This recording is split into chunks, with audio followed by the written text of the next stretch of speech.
자, 신앙생활을 참 잘한다는 게 뭘까? 이건 뭐 여러 가지 기준에서 평가를 할 수 있는 부분이겠죠. 근데 오늘 이 말씀의 내용을 보면 신앙생활을 참 최고로 잘하는 것이 뭔지를 우리에게 좀 제시해 주는 그런 좋은 선례가 되는 예라고 볼 수가 있습니다.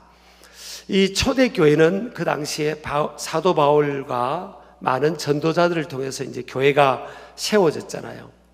그 출발은 예루살렘 교회에서 시작했지만 이 복음은 계속 확장이 되어야 되는 거예요. 이것이 하나님의 뜻이었죠. 그런데 이 예루살렘 교회가 그렇게 하지를 못했잖아요. 너희에게 성령이 임하면 권능을 받고 예루살렘과 온 유대와 사마리아와 땅끝까지 이르러 예수님 내 증인이 되라고 말씀했는데, 땅끝까지 가야 되는데 예루살렘 교회가 막 부흥이 일어났는데 그걸 잊어버린 거죠. 그래서 그냥 여기가 좋사오니 하고 예루살렘에만 계속 머물러 버린 거죠.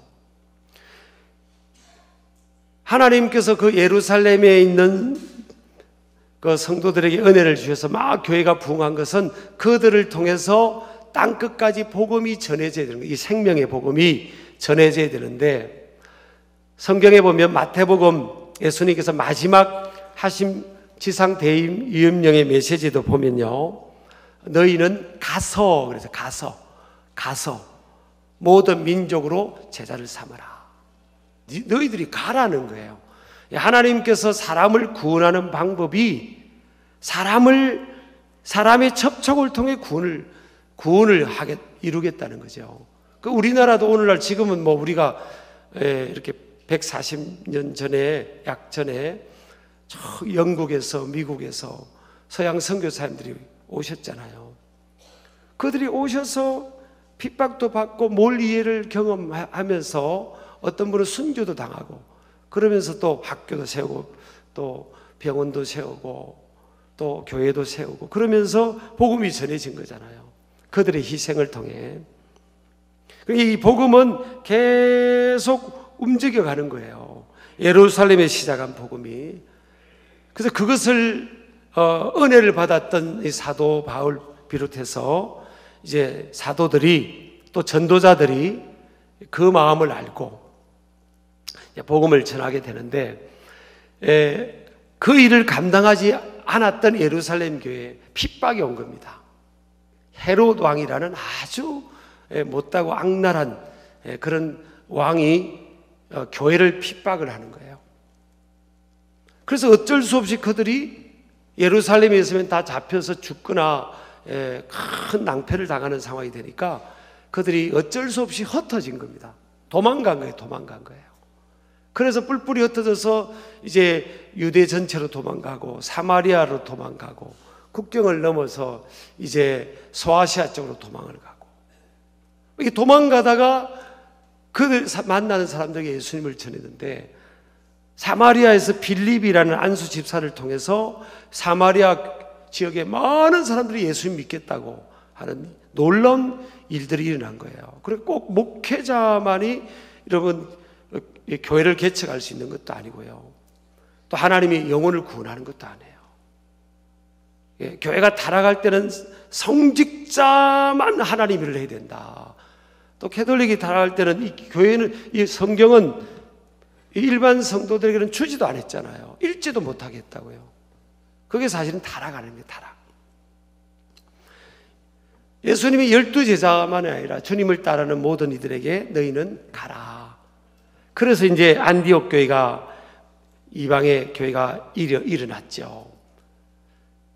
그래서 첫 번째 파송 받은 선교사가 바울과 바나바입니다. 담임 목사급에 있던 그 둘을 성령님께서 파송하라고 해서 그들이 파송을 받고 순종해서 이제 1차 세계 전도여행을 갔다가 이제 돌아왔습니다. 그리고 나서 다시 AD 50년에서 52년 동안 다시 바울의 마음속에 세계 전도를 가야 되겠다. 그런데 1차 갔던 그 지역, 그때 생겨진 교회들이 얼마나 지금 부흥이 됐나 알고 싶어가지고 이제 그 계획대로 이렇게 가기로 마음을 먹고 바울과 이제는 실라와 함께 한 팀이 돼서 그렇게 출발을 하는데 가다가 이제 계속 기도하는 사람이 있잖아요. 근데 자꾸 성령님께서 원래 계획대로가 아닌 그쪽으로 가려고 하니까 자꾸 뭔가 거리낌이 있고 불편함이 있고 내적인 평안이 없고 그러니까 이제 바울이 성령의 사람이니까 멈춥니다. 그리고 멈추고 하나님의 뜻이 어디에 있는지를 계속 구합니다. 그때 환상을 봅니다. 기도하다가 마게도냐 사람들이 옷을 입고 아시아 쪽 사람들하고 그 당시에 유럽의 첫 위치 에게해를 건너면서 그 마게도냐 지역이니까 지금은 이제 그리스 땅이죠. 거기 있는 사람들이 그쪽 유럽 옷을 입고 막 손짓을 하는 거예요. 와서 우리를 도와오라고. 이 마게도냐 지역은 사실은 이 그리스 북쪽입니다. 북부 쪽이에요. 북부 쪽. 남부 쪽은 아가야 지방이라고 그 당시에 불렀어요. 아가야 지방. 고린도 교회 여러분 들어보셨죠? 고린도 교회를 중심으로 이게 아가야 지방. 남부 쪽은 바다하고 가까웠기 때문에 아주 활발한 이렇게 해양 무역 경제 활동이 무역 활동이 원활해져서 아주 잘 살았어요. 남부 쪽은 아가야 지방은. 근데 북쪽은 농업이나 뭐 광업이나 목재 이런 산업 이런 것들을 하게 되는데 금광이나 금광 은광 이런 채굴권은 로마 사람들이 다 뺏어가 버렸습니다. 돈이 되는 것들은. 그러니까 뭐 그래도 뭐 농사 짓고 또 이렇게 뭐 나무를 베어서 이렇게 팔아서 먹고 살고 하는 이런 것들은 기본적으로 생활은 되니까 아주 극도로 가난한 사람들은 아니었어요. 그런데 마게도냐에 있는 믿는 사람들, 교인들은 너무너무 가난한 거예요. 그래서 오늘 성경에 보니까 극심한 가난 속에 있었다 그랬어요.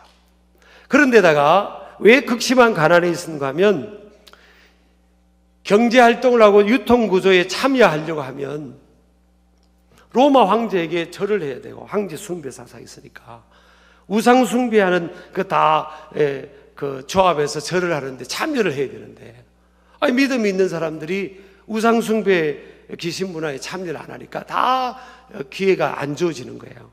그러니까 겨우 먹고 사는 지역인데 경제활동에 참여를 못하니까 이 사람들은 믿는 사람들은 극심한 가난인 거죠. 근데 이거는 그 당시에 신앙으로 인해서 주어진 이 고통이죠. 그래서 우리가 생각할 때 여러분 신앙생활을 갖고 내가 신앙을 갖게 되면 하나님이 살아가시고 하나님은 전능하시니까 그냥 다 잘되게 해준다. 일반적으로 잘 돼요. 사실은 하나님 잘 믿는 나라들이 일반적으로 선진국이니까.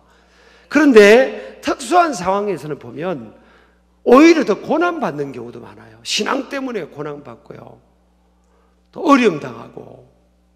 어제 저녁에 제가 신방 갔다가 간증을 들으니까 그냥 아버지가 그냥 교회 다닌다고 회초리 들고 그냥 교회 안 다닐 때까지 한다고 말할 때까지 혼나기도 하고 결국 그걸 이겨냈다고 하더라고요. 근데 하나님이 능력이 없어서가 아니라 여러분 이게 자기가 신앙으로 해서 선택한 고난도 있는 거예요. 사실은 또 하나님께서 섭리 가운데 여러분 고난을 하나님의 자녀들이 겪게 하나님께서 허락하실 때가 있어요. 그래서 고린도후서 1장 5절 6절 8절 9절에 보면 그런 내용이 나옵니다. 이유가 뭐냐면 사람이 그렇잖아요. 누군가를 위로하는 도구로 하나님이 쓰시기 위함이다. 고린도후서 1장 5절 6절은 그래요.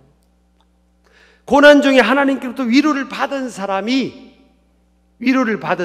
다른 사람을 위로할 수가 있어요. 저는 이게 사시다가 언젠가는 부부간에도 헤어지잖아요. 아니 부부가 헤어진다니까요. 그럼 매일 그거를 생각해야 돼요.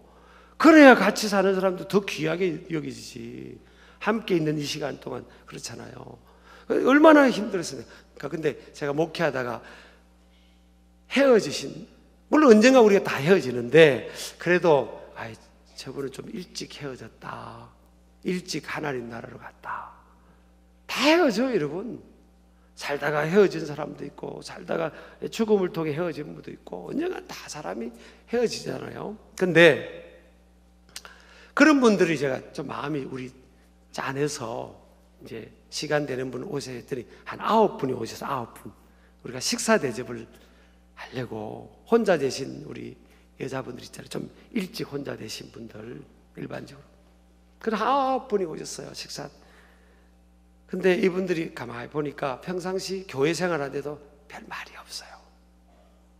별 말들이 없으세요. 그런데 세상에요, 그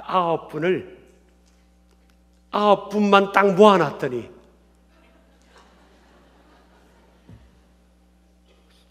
당신들끼리 자기들끼리 너무 말을 잘하는 거예요. 그냥 이 동병상련의 마음이 든 거예요. 그래서 서로 그냥 막 힐링이 되고 울고 웃고 자기들이 간증하고. 그래서 어떤 권사님은요 다 그러더라고요. 제가 그 은혜를 받고 저도 은혜를 받았어요. 그래요.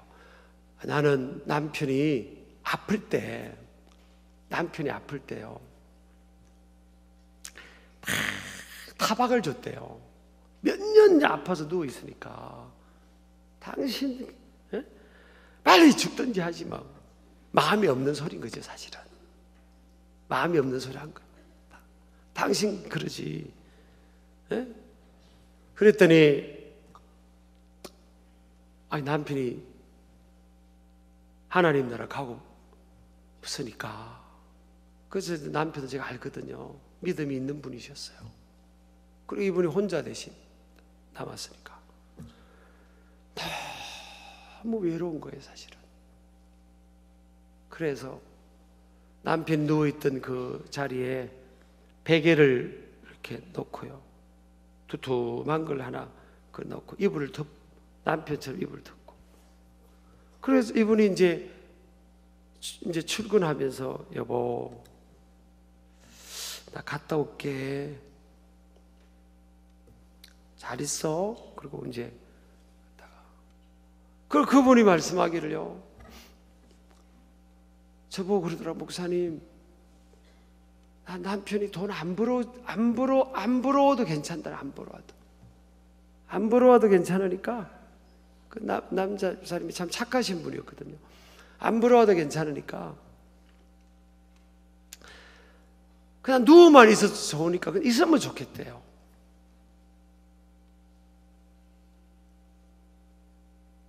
이걸 누가 압니까, 사실은. 혼자 되신 분 우리가 가가지고 장례식장 가서 아유 목사님 힘내세요, 천국 소망으로 힘내세요. 이게 안 옵니다, 이게. 근데 똑같은 처지에 있는 사람이요, 말을 안 해도 그냥 손만 딱 잡아줘도 그게 그렇게 위로가 되는 거예요. 그래서 그게 하나님의 방법이라고요. 하나님은 우리가 밥만 먹고 인생 끝나는 게 하나님 뜻이 아니에요. 이 세상에는 위로가 필요한 사람, 그 위로 속, 고통 속에서 있는 사람들이 많거든요. 그때 누군가가 하나님의 도구가 되어서 그들을 위로해야 되는데 이게 위로가 먹히질 않습니다, 여러분. 사람의 마음이 그렇게 확 열리지가 않아요. 근데 누구를 쓰시는지 아세요? 그 사람과 똑같은 조건에 있는 사람. 그 사람을 가면 하나님이 이상하게 역사가 되는 거예요. 그래서 하나님이 쓰실 계획이 있는 사람들은요, 하나님께서 고난을 허락하세요. 말도 안 되는 고난을 허락하실 수 있으세요. 그리고 또 고난을 하나님께 주신 이유를 보니까 두 번째는 고난을 통해 신앙의 정화와 강화를 갖게 하기 위함이다. 고린도서 1장 8절에서 9절 보면 이 바울이 고백한 겁니다. 고린도 교회를 향해서 형제들아, 우리가 바울과 함께하는 동역자들 말하죠. 우리가 아시아에서 당한 환난을 너희가 모르기를 원하지 아니하노니 힘에 겹도록 했어요. 힘에 겹도록 심한 고난을 당하여 살 소망까지 끊어지고 우리는 우리 자신이 사형 선고를 받은 줄 알았으니 이는 왜 하나님께서 그 젊음을 바쳐 복음 전도자로 목숨 걸고 전 세계 다니며 복음을 전하는 사도 바울이면 하나님이 그냥 사도 바울을 머리끝 하나만 딱 하면 막 다 때리 죽이고, 죄송해요, 좀 거친 말을 해서 하나님이 그냥 탁 보호하고 아무 어려움 없이 막 그냥 머리 누가 하나 옷 하나 못 만지게 하고, 그래서 하나님이 얼마나 대단한 분인지를 바울을 통해 보이는 게 낫지 않겠어요? 우리가 그렇게 생각하거든요. 우리는 그렇게 생각한다고요. 그런데 복음 전하고 살아계신 하나님이 복음을 전하고요. 그리고 아픈 사람 치유의 역사가 나타나고 그렇게 세계적으로 소위 쓰시는 사람인데요. 바울은요, 평생 병이 있어서 병. 그러면 그런 생각을 간다고 고백하잖아요. 하나님 이거 좀 빨리 가져가 주세요, 이 병. 한편으로 창피하잖아요. 하나님은 살아계시고 능력이 많으시고 예수님 믿으면 병도 고침받고 예수님 믿으면 영생 받을 뿐만 아니라 병도 하나님은 역사하시면 고칠 수 있습니다. 막 그런데 자기는 막 아픈 상태니까 하나님 내게 창피했고 나 빨리 가져가 주시더니 하나님께서요 바울에게 뭐라 합니까? 내 은혜가 너에게 족하다 그랬어요. 내 은혜가 내게 족하다. 자, 오늘 9절에 고린도서 1장 9절에 답이 나옵니다. 뒤에 보면 우리는 우리 자신이 사형 선고를 받은 줄 알았으니 이는 우리로 자기를 의지하지 말고 오직 죽은 자를 다시 살리시는 하나님만 의지하게 하십니다. 하나님만. 자, 보세요. 사도 바울 정도 되면 하나님 믿고 의지하고 사는 거 아니에요. 근데 하나님은 뭐예요? 변질되지 않도록 끝까지 누구만?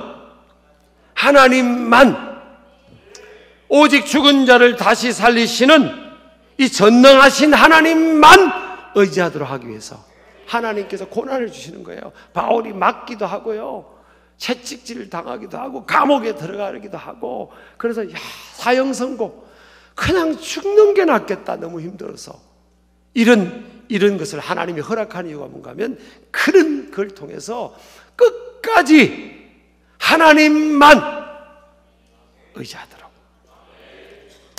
사람이요, 여러분 힘들 때가 있잖아요. 경제적으로 힘들 때도 있고 육체적으로 힘들 때도 있고 환경 때문에 힘들 때도 있고 자녀들 때문에 힘들 때도 있고 또 사회생활하면서 누군가 사람을 통해 뒤통수 맞아 힘들 때도 있고 괴롭힘 당할 때도 있고 그렇잖아요. 하나님이 그런 걸 해결하지 못하시겠어요? 근데 어떤 경우는 그냥 하나님이 그걸 겪게 놔줄 때가 있다니까요. 그건 아픈데 그 과정은 당사자에게 너무 아픈 상황이잖아요. 근데 하나님은 뭐예요? 하나님만 의지하게 하도록 끝까지 변질되지 않고 하나님만 의지하도록 하나님이 그렇게 허락하신다는 거예요. 여러분, 하나님이요 대단한 위치에 있는 사람만 쓰시는 게 아니라고요. 로마 시민권이 있다고 막 흔드는 그 사람, 와, 저 사람 로마 시민권이 있고 대단한 집안 사람인가 봐. 그래, 우리 저 사람 믿는 하나님 우리도 믿어보자. 저 사람 믿는 예수님 우리도 믿어보자. 하나님이 그렇게 하지 않는다는 거예요. 그러면 그 사람이 갖고 있는 그 조건, 배경, 그 위치, 그게 하나님 일을 한 거잖아요. 하나님은 그걸 원치 않는다는 거예요. 우리가 어떤 위치에 있건 그게 절대적인 기준이 아닌 거예요. 우리가 의지할 게 많다 보면요 하나님만 의지하지 않을 수 있어요. 제가 2부 예배 때도 그랬습니다. 매월 300억씩 30억씩 수입이 들어온다. 그럼 여러분 어떨 것 같아? 지금 여기 앉아 계실 것 같아? 안 계실 것 같아? 대부분 계시겠죠, 그죠?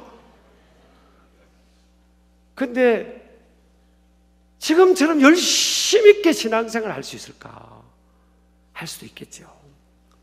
제가 오늘 마게도냐 교회를 사도 바울이가 감동한 게, 이들의 형편은요 극심한 가난입니다. 아까 경제활동에 참여를 못했다고 그랬잖아요. 그냥 가난 정도가 아니라 새끼 밥 먹는 것에서도 도전을 받는 극심한 가난이라고요. 그런데 바울을 깜짝 놀게 한 두 가지가 있는 겁니다. 하나는 뭔가 하면 너무 가난하고 너무 살기 힘들어서 사람들이 그냥 찌들어 있는 모습일 줄 알았더니 가보니까 넘치는 기쁨이라, 넘치는, 막 기쁨이 넘치는 거예요. 기쁨이. 그 얼굴 보고 그 기쁨이 있는 모습 보면 아무 어려움이 없는 것처럼 보이잖아요. 이게 기적인 거예요. 이게 역설적인 비밀입니다. 비밀.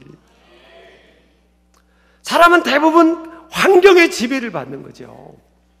말할 수 없는 환경의 지배를 받는데, 사도 바울 보세요. 감옥에 있는데 기뻐하라, 주 안에서 기뻐하라, 항상 기뻐하라, 내가 다시 말하노니 기뻐하라. 난 너무 기쁘다, 난 너무 행복해, 예수님 때문에 너무 기뻐. 근데 바울만 그런 줄 알았더니 바울을 닮은 사람이 있네요. 마게도냐 교회는 바울의 열매 아닙니까? 이들도 극심한 가난. 오늘 성경이 2절에 보세요. 환난의 많은 시련 가운데서, 그렇습니다. 따라합시다. 환난의 많은 시련 가운데서. 이게 여러분 가운데서, 이게 헬라어로 하면 엔입니다. 엔 폴레 도키메 들립세우스라는 헬라예요. 엔. 그러니까 환난의 많은 시련 안에 아직 있다는 거예요. 이게 환난의 문제, 시련의 문제가 해결이 안 됐다는 거예요. 지금 환난 속에 있는데 이 사람들이 기쁨이 넘치는 거, 오버플로잉 조이, 오버플로잉 조이. 막 기쁨이 충만한 거예요. 이게 가능해요? 나 가능하다고 믿습니다. 그 예수 그리스도 안에 있는 기쁨, 성령의 도우심으로 환경을 초월하는 그 기쁨, 기쁨이 충만한 거예요. 그냥 막 찌들어 있지 않는 거예요. 또 하나 바울을 놀라게 한 것은요, 이들은 극심한 가난 정도가 아니라 극심하잖아요. 그런데 바울을 자꾸 졸라대는 겁니다. 막 설득하는 거예요. 사도 바울님, 우리도 좀 참여하게 해주세요. 뭘 말하냐? 저 예루살렘 교회가, 우리 그 복음이 출발된 그 예루살렘 교회가 지금 기근이 임해서 너무 지금 힘들다는 소식을 들었지 않습니까? 우리도 좀 헌금을 할 테니까 그 어려운 그 교회를 돕게 해달라고. 아니 벼룩에 지 형편도 비슷한데 여러분 이게 가능해요? 나도 지금 내일 먹을 게 없는데 막 사도 바울이 와서 너희들도 해, 이게 아니라 자원에서 막 사도 바울을 설득하면서 졸라대면서 우리도 좀 하게 해달라고. 우리도. 그 사도 바울이요 허락을 했더니 무슨 결과가 나오는가 하면 풍성한 연보를 넘치도록 하는 거예요. 여러분 이게 가능합니까? 극심한 가난 가운데 있는 사람들이 연보를 넘치도록, 헌금을, 그 예루살렘 교회를 돕는 헌금을 넘치도록 하는 게 가능할까? 이게 어떻게 가능하지? 그 조금 이렇게 흉내내고 좀 의무방어전으로 조금 간 그게 아니라 그냥 풍성한 연보를 2절에 보니까 넘치도록 했다. 그래서 여러분 이게 있다고 하는 것도 아니에요. 없다고 못하는 것도 아닙니다. 사렙다 홀로 된 여인 있잖아요. 그게 엘리야를 보내잖아요, 하나님이. 이방 여인입니다. 믿음이 있는 이방 여인. 근데 한 끼고 밀가루 한 움큼하고 기름 그 조금 그 남은 거 가지고 아들하고 요거 떡 만들어 먹고 죽으려고 했어요. 아마 염려를 해오다가 너무 힘드니까 아들아 이거 먹고 우리 죽자. 그걸 만들어서 먹고 죽으려고 하는데 엘리야라는 선지자, 요즘은 말하면 뭐 목사님이나 그 하나님의 사람들 아니겠어요? 엘리야라는 선지자가 떡 그 집에 나타나가지고 나는 저 이스라엘 땅에서 온 엘리야라는 선지자요.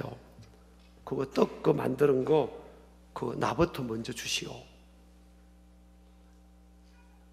여러분 자식 이기는 부부가 없는데 그 가능하겠어? 자식이 지금 아들이 지금 굶어 죽기 일보 직전인데, 근데요 하나님이 감당할 만하니까 엘리야를 보낸 거 아니에요. 사렙다 여인이요 아들 안 주고 엘리야를 줍니다. 그럼 제가 그 성경을 묵상하다가 야 나라면 다 죽어가는 굶어서 지금 죽어가는 집에 와서 그 쌀 있지? 쌀 그 한 문큼 그거 밥 지어가지고 나 먹여줘. 나 먹여주세요. 난 못하겠어요. 난 못하겠더라고요. 그래서 하나님이 하라면 해야 되는 거 아니에요. 여러분 하나님이 꼭 그렇게 테스트합니다. 꼭 이렇게 하나님이 터치를 하세요. 근데 사렙다 여인이 하잖아요. 아무것도 없는 내일 먹을 것도 걱정되는 이 마게도냐 이 교인들에게 하나님이 그 마음을 주신 거예요. 막 우리도 하고 싶은 마음. 근데 여러분 기적이 일어났지 않습니까? 이런 신앙 때문에 오늘날 유럽이 복을 받은 거고. 우리 아멘 하시기 바랍니다. 근데 이 연보라는 게 헌금이라는 게요, 물질이라는 게 헬라로 하플로테토스라는 단어예요. 이게 이제 의미가 세 개가 있더라고요. 찾아보니까. 따라합시다. 소박, 단순, 순수함. 이 세 개가 있어요. 이게 연보의 의미더라고요. 이걸 제가 가만히 묵상하면서 맞다. 여러분 하나님께요 이 헌금을 한다. 여러분 헌금한 게 다 우리가 이제 앞으로 주일하고 지역 섬기고 어려운 섬기고 세계 선교하고 다 이렇게 나가는 거잖아요. 다 이렇게 나가는 겁니다. 근데 이걸 헌금을 한다. 쉽지 않습니다. 이게 만약 저와 여러분에게 매월 30억이 수입이 들어왔다. 그럼 어떻게 적립을 해야 될 거 아니에요. 그럼 11조 3억은 떼고 한 2억 원 감사한금 하고 아이들 손자 손녀 저 같으면 좀 먹을 거나 조금 티나 사주고 용 주고. 그왜 우리 같으면 다 그냥 헌금하겠어요 솔직히. 딱 아멘 한 사람만 할 줄 알았어 내가.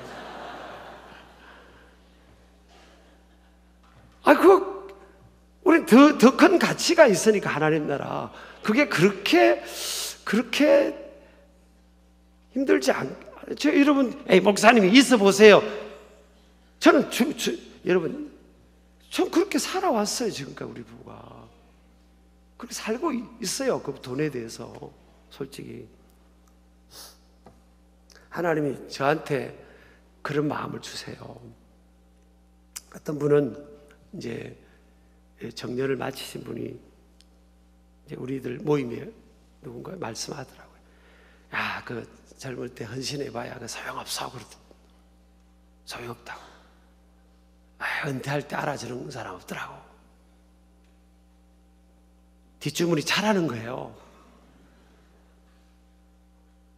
그런 말 들으면 꼭 연못에 있는 개구리가 돌 맞은 느낌이 확 드는 거예요. 심란해지는 목회자도 이게 노후에 어떻게 먹고 사는 거는 살겠죠. 근데 이 자존심 문제가 있잖아요. 그러니까 막 생각하고 저를 이제 생각하면서 하나님이 제게 주신 마음 같아요. 저는 목회가 참 상대적으로 보면 참 이렇게 행복했어요. 지금까지. 담임 목회 17년, 우리 전임 목회지에 담임 목사 10년. 너무 행복했고. 뭐 이렇게 교회 안에서 뭐 이렇게 까칠한 사람들이 없었어요. 그러니까 다 이렇게 참 복이죠, 복. 나는 하나님이 복을 주셨다고 믿는 거예요. 그 신길교회 와서도, 신길교회 올 때 사실은 많이 말렸어요, 선배님들이. 저 아는 선배님들이. 신길교회 왜 가냐고. 이 좋은 서산교회 놔두고. 서산교회도 빅4 교회 있습니다. 우리 교단은 빅4. 근데 왜 가냐고. 이거 장렬하게 10년 안에 죽을지도 모른다고. 어떻게 교회를 소문냈게, 여러분, 그런 이야기를 듣게 해요. 난 많이 들었어요, 많이 들었어요. 내가 7년 목회하니까 죽기는 그는 너무 행복하게 목회하는 거예요. 장로님들도 그렇고, 뭐 다 권사님도 그렇고, 너무 행복하게 목회하는데. 하나님이 저한테 선택하라고 하는 것 같아요. 네가 네 노를 준비할래? 헌신하지 않고, 아니면 끝까지 지금처럼 네가 하나님만 의지할래? 하나님께 올인할래? 그걸 저한테 요청해요. 그건 제가 선택할 수 있는 거예요. 여러분도 선택할 수 있는 거라고요. 우리 아멘 하시기 바랍니다. 저한테만 선택하라고 하지 마세요. 여러분에게도 자유의지를 주셨고 저한테도 주신 거예요. 누구 하나 비난할 게 없어요. 그건. 근데 저는 제가